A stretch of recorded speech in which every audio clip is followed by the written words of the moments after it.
Right, well, good morning, ladies and gentlemen. First of all, thank you very much for coming this morning.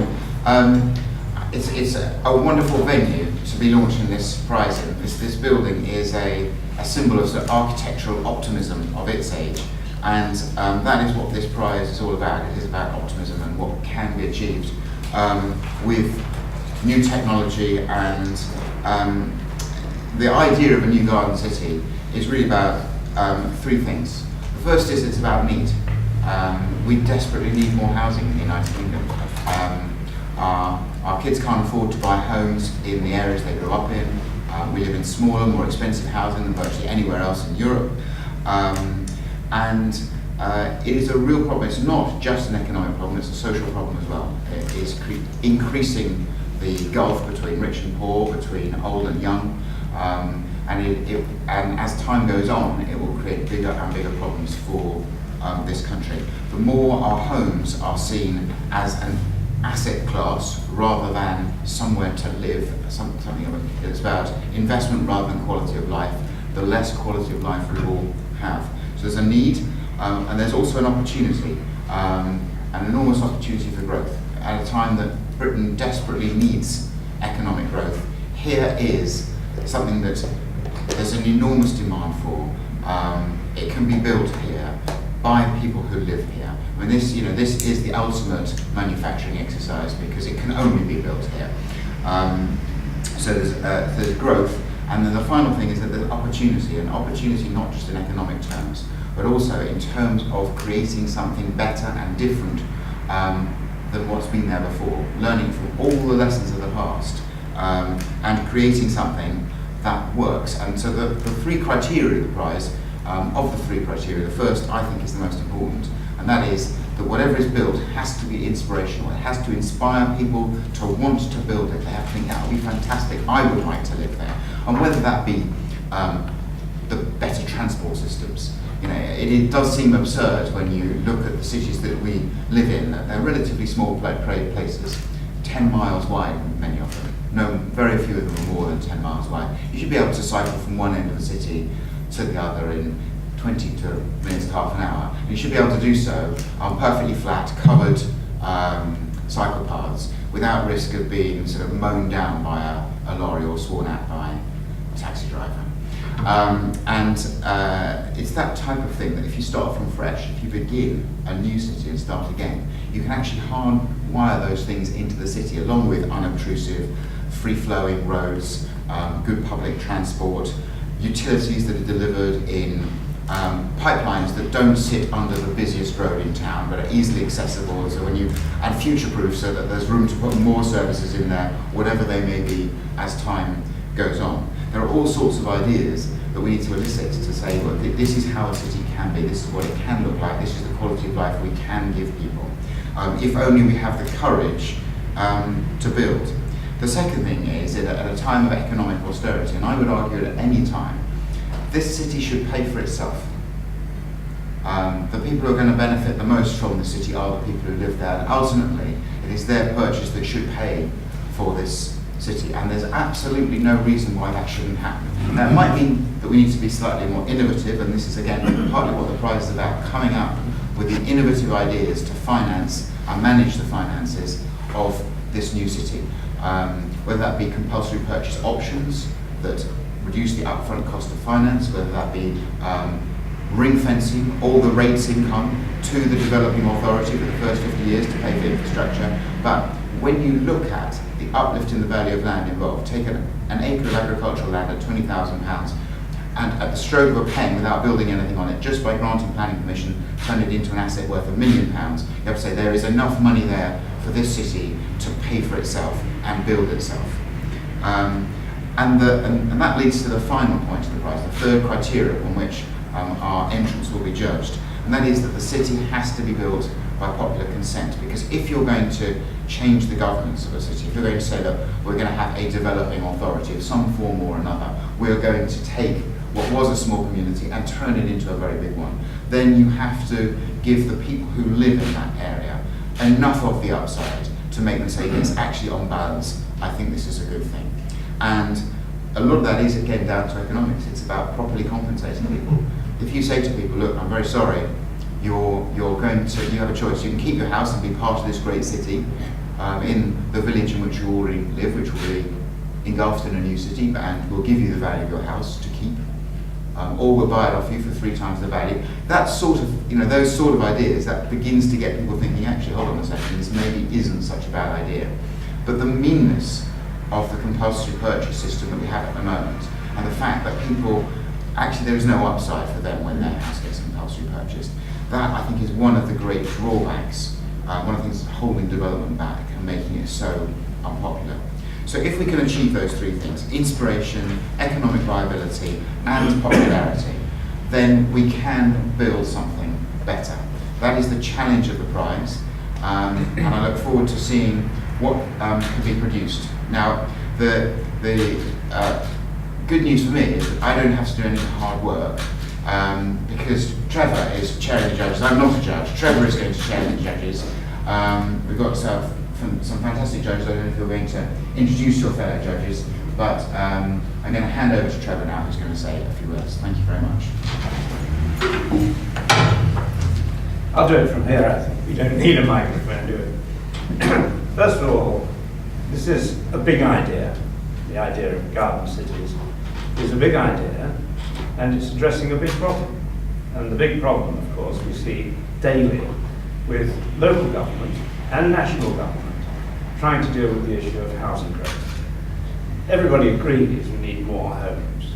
Then the battle starts about where they are, how they're built, who builds them, whether they're social housing, whether they're private sector housing, and so on. And of course, it's appropriate that this issue is addressed as part of an economic prize, because housing is vital to the economy. If people can't live properly, they can't work properly, and if business can't attract populations close to where they're centred, they have a difficulty too. And so the whole idea of trying to solve the problem in a piecemeal way, a situation which is upsetting people all across the country, as we see the resistance to town expansions, which is normally a housing estate plopped on the edge of a town. And that's resented by local people, and there isn't a popularity in that solution. So we need, looking at a big problem, a big solution. And the competition which Simon has addressed and is launching is one which requires big ideas. Big ideas which are going to be innovative, which are going to be visionary, and which are going to be practical. And Simon made the point that such a new city should be built not at public expense, but should pay for itself. Well, that is a big challenge. But let's face it, much of what we regard as the cities of the UK were built commercially. I mean, there were public buildings, of course, which were financed by the rates that came in as a result of those constructions. So in a way, the great cities have self-financed to a point, but we're now at a different point and at a different time. And what we need to be doing is to see a solution which is appropriate for our time. And of course, Ebenezer's thoughts and his philosophy remain very important to all of that. And it's important to learn from the way that we've reacted to using those ideas, not only the garden cities, which we all know about, but also the new towns. And they were appropriate for their time. What we now need, a garden city, is appropriate for our time, our economy, our issues, our problems. And this is an opportunity for not just architects and planners, but an opportunity for real thinkers to think through this problem, not just about how it should look, or even just where it should be. Important issues, of course. But more than that, it's got to be delivered. This is a big plan, so there's a financial implication behind it all. When it's delivered, what should happen? Should the house builder walk away? Should the developer walk away? Should an organisation remain with what it has created? The idea of governance perhaps gives a real thinker the opportunity to review how we govern our present cities. There's only one city, I think, who decided on an elected mayor, and that was Bristol. And that's already starting to change the governance of that city. Maybe that's only the tip of the iceberg of what might be dreamt of, what might be visioned. in the way that a new garden city could be created and its management could continue in some way, how it could some way join in local government structures or not, and how it would go forward with the philosophy maintained, the vision and the flame and the idea kept burning into the future for the good of its population. So I was delighted when Simon asked me to help and to have this rather grand title of chair of the judges. There are 5 of us, and we're all a bit different.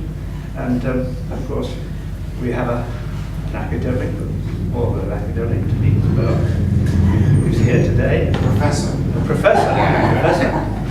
And Pascal, who is involved in this tremendous Elephant Castle project with lots of different issues to resolve. His experience is fundamental and important.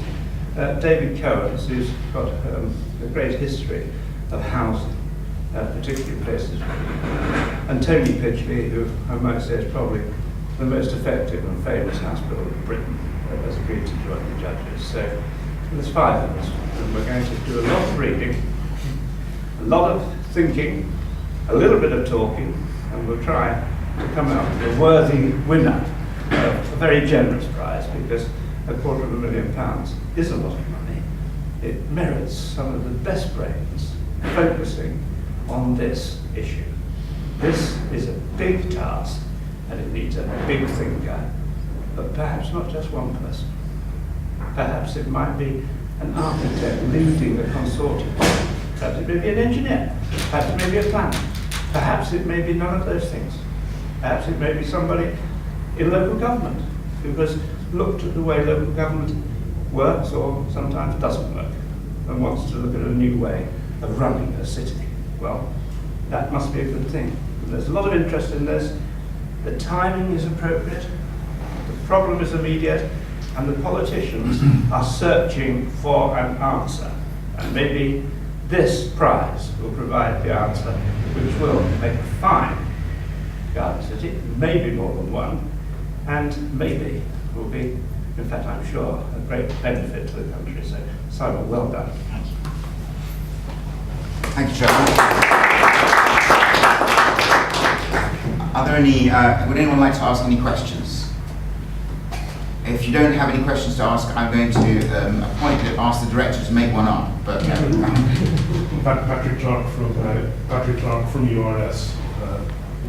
Firstly, I'd like to congratulate you on taking this initiative and launching this prize. I think the Garden City, sort of the resurgence of interest in garden cities over the last 2 years, led very much by the TCPA, has made enormous strides into the public debate and encouraging a more positive dialogue. And I think this prize and the competition is going to stimulate and generate further interest and carry that debate forward into the pre-election period, where otherwise it might go a little bit more quiet in some respects. So I think it's really, really important. My question is really to do with, to be deliverable, it needs a site, and it needs a willing landowner, and it needs presumably a willing landowner, and a willing local community and local authorities around the device. There's going to need to be some practical engagement around the deliverability of the particular project. And I just want to clarify that was part of the scope, if you like. And I suppose the other follow-on question is, I'm assuming that you're also looking for a deliverable project that doesn't benefit from unusual circumstances of landowners returning to the land in for free, or in the sense I think what you're looking for is a model that can be replicated elsewhere around the country as part of a longer-term solution rather than a one-off that benefits from very peculiar circumstances that can't easily be replicated. Yes, absolutely. I mean, so first of all, deliverability and site. The entrants don't have to put a site in. We haven't specified that they have to name a site, but it will obviously vastly improve the credibility of their entry if they do put a site in. You're absolutely right. Governance and the acquisition of land is central to how this will work. And what is absolutely certain, I don't know what the answer is, that's why we're asking the question, but what is absolutely certain is that it can't be done within the existing legal governance framework in the United Kingdom. It needs a special vehicle, like London Docklands, like the Olympic Village. It needs something that is different. Designing the governance of that so that it both delivers on an economic level, that it adds up its economic viability, but at the same time compensates people properly who are either losing out, who have to sell their property, or who get built around. Designing that is going to be a key part of the prize, and the third leg of the prize is that the judges have to be convinced that this development would win a local referendum. It's a mind experiment. There isn't actually going to be any referendum, obviously. They have to be convinced that the compensation is such and the rewards to the local community that exists are such that it stands a good chance of winning a referendum. Simon, Miles Gibson, Prize Director. Do you want to say something about the timing and the process by which the prize is going to be awarded? Good point. So the prize is going to be given in two phases. The first phase is, if you like, a sketch. It's a 10,000 word sketch, so quite a detailed sketch with appendices, which will outline the entrance approach to the three elements of the prize question. That will take around 4 months, and those entries will then go forward to a mid-stage judging process. At that point, the judges will decide on an unspecified number, but last time there were 5, and in the last place there were 5 that went on into the final round, and those final round entries will then be given another 16-week period to come up with a more refined and more detailed plan. That we're looking for around 25,000 words in the second round, along with supporting financial appendices and maps and other illustrations. So the process means that in order to put to convince the judges you're going in the right direction doesn't require an enormous amount of work, but to win the prize, you get put through to the next round where your chances of winning are much higher, but the effort you have to put in is also much greater. And there will be prizes for all of the finalists. And on that bombshell. I was just going to let other people ask theirs first. Asa Bent from the Huffington Post. Definitely a fantastic sort of subject to tackle for this prize, but couldn't resist remembering Nick Clegg's speech last year when he sort of We're the only one. £225 million to unblock loads of projects that have hit a wall, and he said he saw a new vision for garden cities. So I mean, in short, do you think the government's vision for garden cities has it kind of flopped, to put it politely?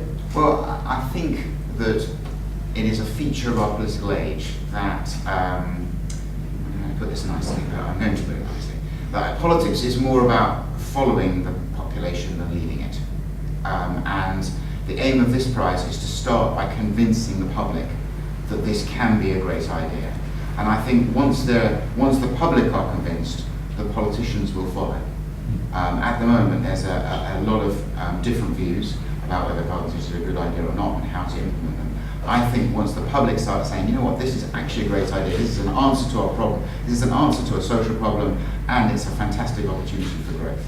I think then the politicians will follow, but it has to happen that way around. You have to win the public over first, then the politicians. But then Clegg and Cameron, they're both united on this. They both said they agree to the principle of garden cities, so hasn't that answered the question? I mean, you're not seeing action on the ground.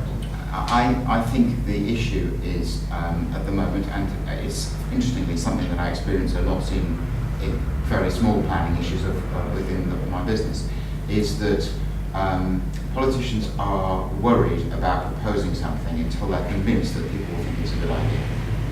The aim of this prize is to start by convincing people it's a good idea, and then allow the politicians to pick the idea up and run with it. One of the problems with an adversarial political system is that if this idea had come from any one of the 3 political parties, it would have been rubbished by at least one, if not 2 of the others. And that's why I think it's quite important it's not a political issue. Can I just add to that? Of course, yes. I mean, the winner of this prize has a remarkable and almost unique opportunity to influence the thinking of possibly all of the political parties towards this notion. And not only that, to be, forgive the word architect, but it's more than the architect, the architect designer, the visionary, who sets out a new plan for garden cities of our time. And not only would that be an immense prize, besides £250,000, but whoever is the winner is going to find his services in great demand, not just in Britain, but all over the world, because In Britain, we're very good at thinking these things through. We have an enormous amount of talent able to contribute to the idea, and that's very exportable. So it's not only good for Britain, it's in terms of what we do on the ground here without problems, it's good for other parts of the world as well. Yes. Joe Sarling from Shelter. Just a very quick question around consortium size, really. Is there a limit on that? Could you have, because this is vast and the topics that would feed into this are huge, so is there a limit on that, or is it pretty much open-ended? No, the only criteria is that each entry must have a named leader. Okay. So there has to be a leader whose name is on the front of the entry. Mm-hmm. The judges won't see that name, obviously, because they will judge it it'll be judged anonymously. But there has to be one person who takes responsibility for it. What expertise they care to draw on, they can draw as wide or as narrow as they like. Okay, great. Is that it? Great, thank you very much, everyone.